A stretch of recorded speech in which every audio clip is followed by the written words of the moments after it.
Hi again. My name is Erin. I run the Wholeness Wisdom podcast, and I am also the author of the book, The Whole Self, Awakening the Inner Wisdom to Live as Yourself. Here I am today reading the next section of the audio version here on YouTube, so it may be available to all people, especially for those of you who are audio learners like myself. It's nice to hear a book sometimes rather than read it. And it can also help the integration of these concepts, which can take some time to fully be understood on more than just an intellectual level, but a lived sense.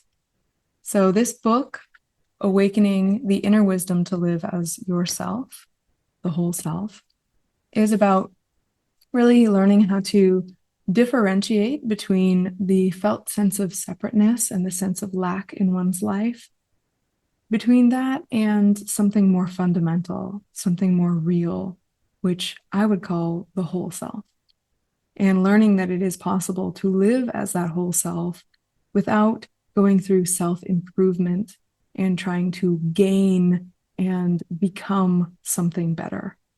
When we learn how to really just be our true self, that is what the sages call enlightenment. So here I am reading part 2 of the audiobook. We begin at chapter 3 today. And if you stay till the end, you could hear details about the course that is coming up. January 6th is when we begin. You can sign up now. Early enrollment is open, so there's a significant discount to sign up. And this course is about really awakening that inner wisdom to live as yourself and more of the details of the way that we can question the sense of lack and actually integrate these parts really completely so we can live as this fundamental free whole self. So without any more, we can just go right into chapter 3 of the whole self. This book is available right now on barnesandnoble.com. It is available on Amazon. It is available on Kindle, Kobo, Apple Books, pretty much all e-reader platforms. And you can go to wholenesswisdom.com and you can get the details on how you could order it directly from me, and I'll mail it to you. All right, chapter 3, The Unconscious, a Resource. The active unconscious. We live in both conscious and unconscious realms of experience, yet the unconscious is not absent. It is alive and active, shaping behavior in unseen ways. Consider the act of driving. At first, every movement is deliberate. Over time, these movements become second nature. Though we no longer think about pressing the pedals or steering, the knowledge hasn't disappeared. It has simply gone unconscious. The ability to drive is present even when not actively known. In the same way, parts we don't consciously see still operate beneath the surface. Their patterns are active and their influence is felt. Muscle memory is a really great example. What is muscle memory really? It isn't something stored in the muscle. It's front and center in experience, taking the form of sensations, impulses, and vague impressions. Jung observed that the psyche includes both conscious and unconscious contents. Unconscious contents are not outside of experience. We simply encounter them differently. Seeing the invisible. Some unconscious processes remain hidden for the practical purpose of energy efficiency. Others are actively repressed by parts that are trying to cope. Repression itself is an attempt towards peace. Again, the behavior of a part. One of Jung's greatest contributions was his work on the unconscious. He identified the many ways it expresses itself. The unconscious doesn't speak in words. It speaks in subtle cues, what we might call a gut feeling or a vague emotional impression. These impressions may seem small, but they impact us strongly. The psyche is inclined towards harmony, so what is not harmonious within makes itself known through discomfort, pain, and the emotional responses of the unconscious. Whether in the form of dream images or bodily sensations, unconscious material reveals itself continuously, not always in the way the mind expects. Using the unconscious as a doorway to wholeness. Both known and unknown barriers to wholeness must be investigated if we are to make an earnest attempt at being who we are. When we meet these blocks with authentic presence, they can dissolve into the capacity of the self. Because unconscious material often presents to us as sensations, working directly with these sensations is a highly effective practice. Thankfully, this doesn't require us to trace beliefs back to their origins. In many cases, there may be no conscious origin to find.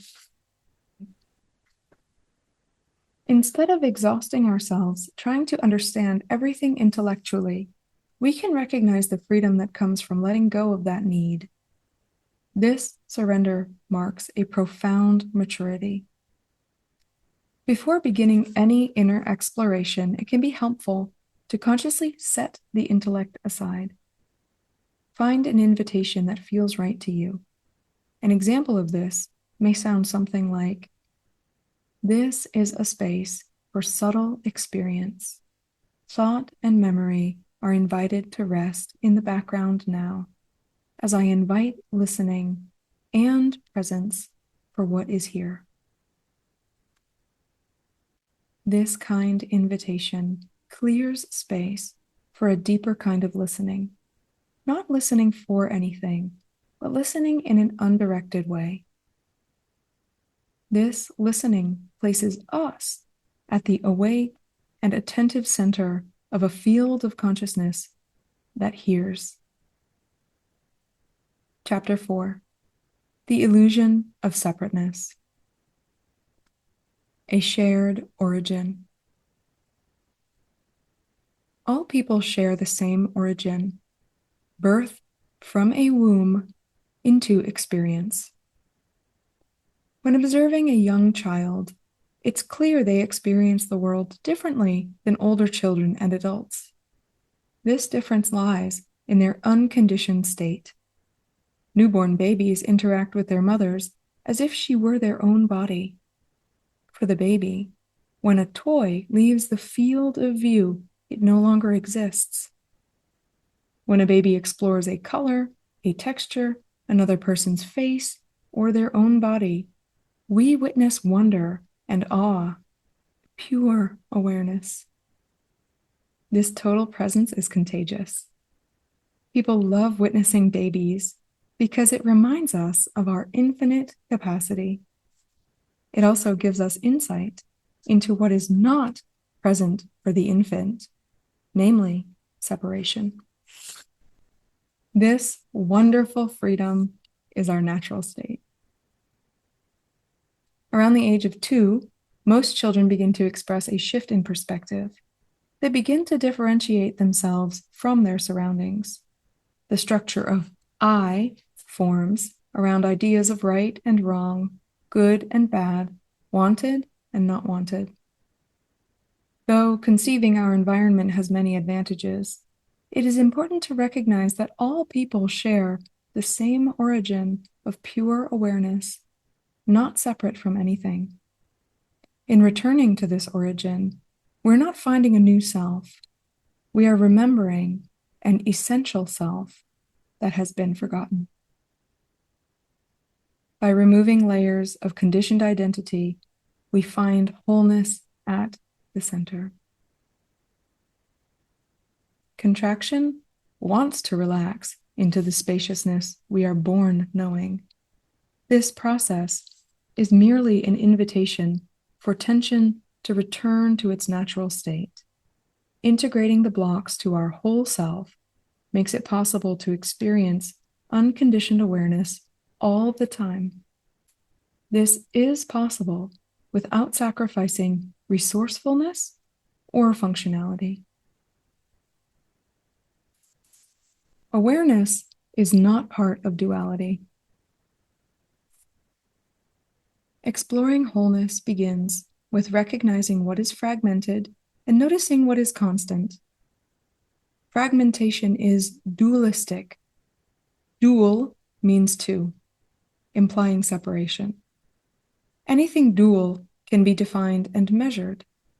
Science is a tool designed for measurement and abstraction. Science, as an extension of our sensory perception, measures the world in values and abstractions for the purpose of predicting outcomes. Science maps objective reality, but it cannot be used to explore subjective experience. Subjective experience is private and directly experienced with no room for abstraction. Unfortunately, many people assume that investigating the non-dual is unscientific. On the contrary, it is a form of science, the science of the first person. This approach is the most direct and accessible because it begins with what is closest: direct experience. Awareness can only be known through first-person experiencing. The science of the first person.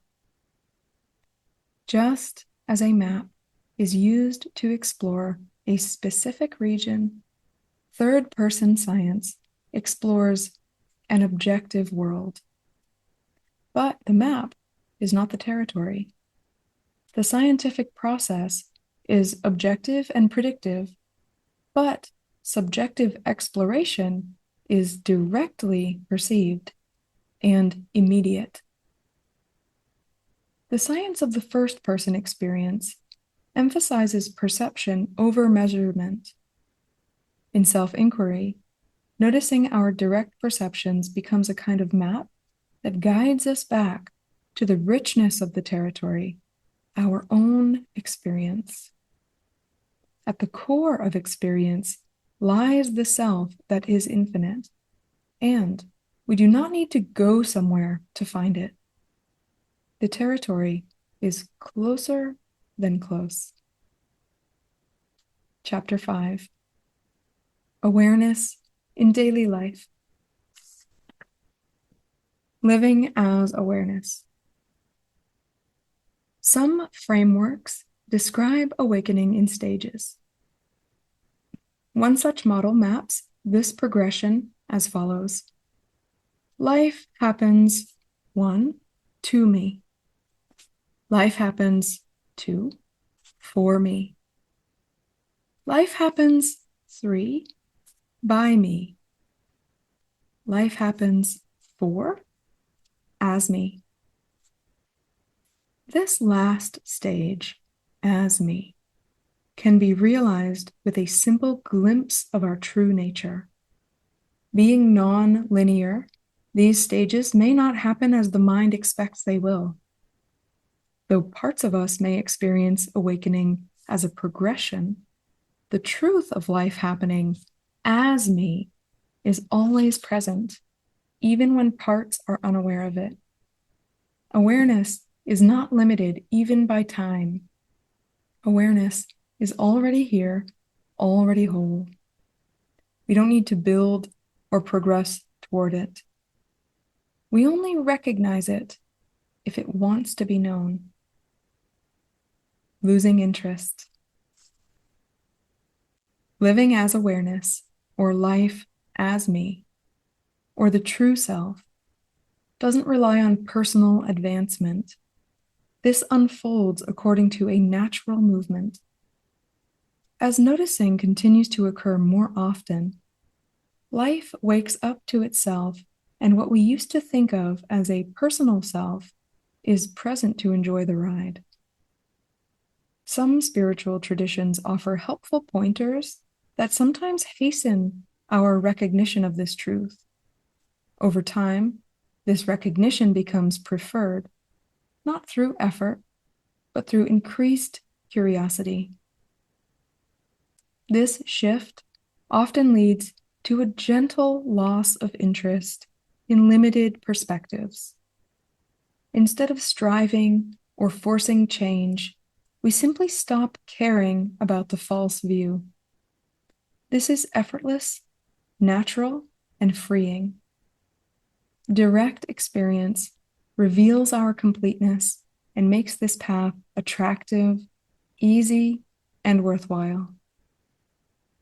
The Sanskrit term for losing interest is vairagya, which translates to losing interest in that which is not eternal.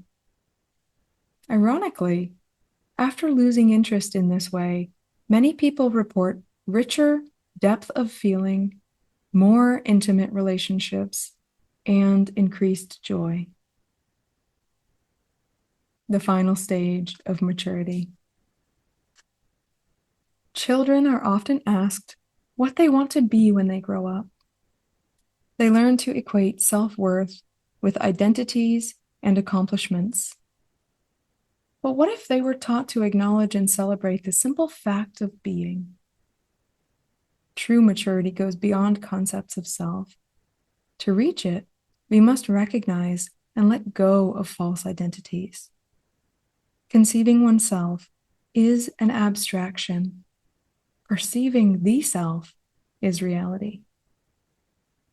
We can walk back and reverse the algorithm that blinds us to the direct experience of being. Chapter 6, Life Beyond Concepts. Conceiving ourselves. Imagine the developing child layering concepts of self like rubber bands, forming a ball. The ball seems like a single thing, but it's only layers. Similarly, what we call me is just a collection of self-concepts. What remains when the layers fall away? Tapping into curiosity. To investigate the true self, curiosity is essential. Zen Buddhism honors beginner's mind as a very high state, looking from a place of not knowing. If we start with preconceptions about what we are, our looking is clouded right away. We must see as a child does. When seeing for the very first time, without firmly held ideas about ourselves, we can honestly look to find if there is anything there without these ideas. Beyond concepts. Looking at the self beyond concepts is a rediscovery. We have an innate right to an unburdened existence. Life this way is full of clarity. It is possible to see through false self-images without guilt or judgment and just be knowingly. It means flowing with and as life rather than resisting it. This shift has many implications, some big and some small, but always it is known foremost in our private experience. No one can realize the self through someone else's experience. The first turning. Self-inquiry is a process that emphasizes perceiving. It is a qualitative process of seeing and observing. Turning ourselves towards awareness doesn't require exercises or meditative postures. In fact, it is best when made a simple part of daily life.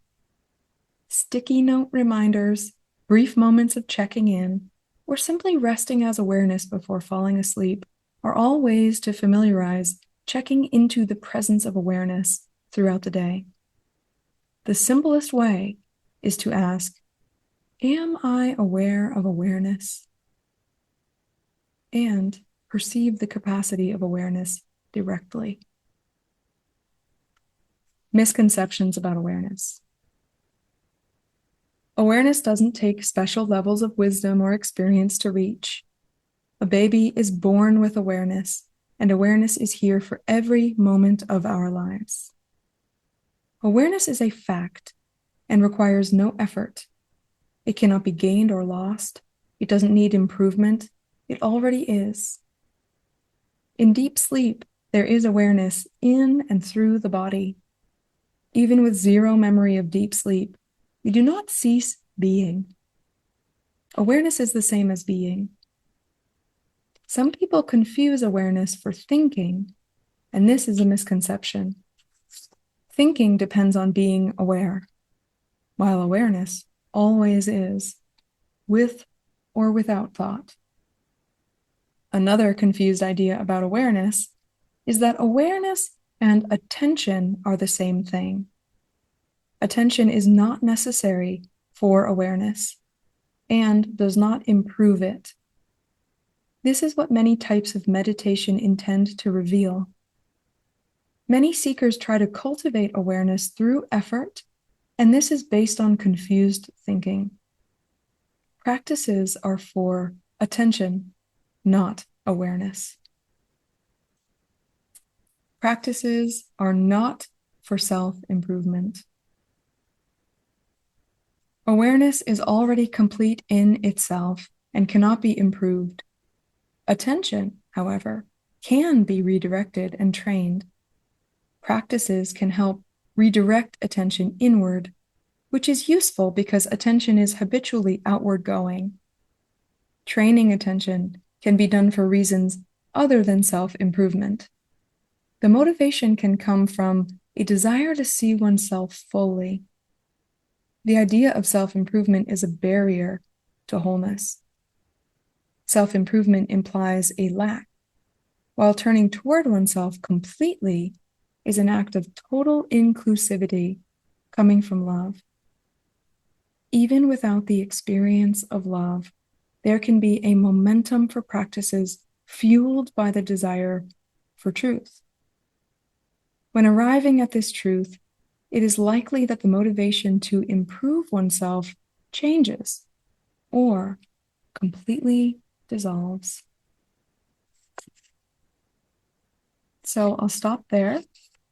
And I want to say that the most important part in this book I would share is what was read today, which is that the simplest way to do self-investigation is to incorporate it into daily living in a way that is gentle and works for you. So for some people, their commute to work is often distracted with music or even eating in the car. And when we create more space in our lives so that we can check into awareness and noticing or asking, am I aware? And directly perceiving awareness. It doesn't need to be complicated, and it doesn't need to be like we have a routine, a new routine where we sit down and we meditate for an hour.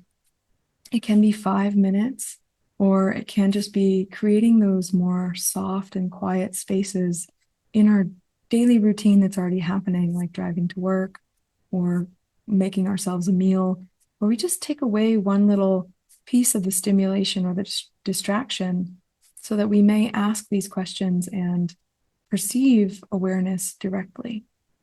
And awareness is already present. We know this. It's already happening all the time, and it's been here for every moment of our experience, from birth, from the womb into experience. Awareness has been known that whole time as a living thread that touches everything. So really what we're doing is we're not cultivating awareness. We're just directly perceiving that awareness as we create a little space for that in our life. And this is where the whole self really comes to be known, is when we begin to just tune into that direct experience of awareness already here. So if you're listening to this video or watching this, it is a very, very good sign that you're already curious. You already have this desire to know the truth of oneself, and that you're in the right space. You're directly exactly where you need to be. And I'm happy to be here with you. And one thing I want to share before ending is that if this material resonates for you, it's very, very encouraging for other people to know that they're not alone in questioning the sense of lack and the sense of being a separate self, or the duality that seems to be so solid in our experience. It's very, very encouraging for others to know they're not alone in this.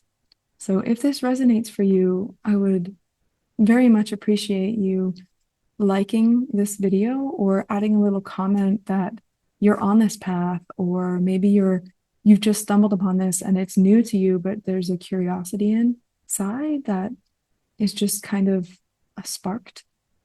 If anything like that is happening for you, it is service to share with the world that it resonates, because others can feel very alone. I felt very alone when I first became interested in Advaita Vedanta, Zen Buddhism, and really getting to the core of what these philosophies and traditions are getting at. And I lost a lot of interest in relationships and money and career path and being something great. This drive really percolated within and kind of consumed me in a way that had me questioning whether it was a valid path to be on, because it seemed so different from everyone else. So all of this is to say, you're right where you need to be. And by being here, you're encouraging others to also pursue their authenticity. So please comment if this does resonate. You can always reach out to me directly. I am a one-on-one coach or guide for people who want to know their whole self and to integrate separate parts that feel separate, to really intimately know that whole self. So lastly, I'll say this book is for sale on the website, wholenesswisdom.com. Also, there is a live group that will be starting 2 times a month. There is a course that has 2 parts. There's a foundation and then there's an integration phase. And these courses are digital. They include many writing exercises which help integrate the sense of separation, identify exactly what kinds of separation happen in your experience, and how to really meet those in a very direct way, a very simple way, while also having support from others twice a month on Zoom. So if this is something you're interested in, enrollment is open right now. You can go to wholenesswisdom.com/enroll, ENROLL. And we would love to have you join. I still have spaces left, and the discount is happening right now for early enrollment. And that again begins on January 6th of 2026. So a couple months in the future, once the new year begins, we can start this journey together. I would love to have you. If you want more information on how to do all this stuff with a support, I do this again one-on-one with people. You can find more information on wholenesswisdom.com. Thanks for listening to The Whole Self, chapters 3 through 6. And I look forward to seeing you again soon. Thanks so much for being here with me. I see you as me.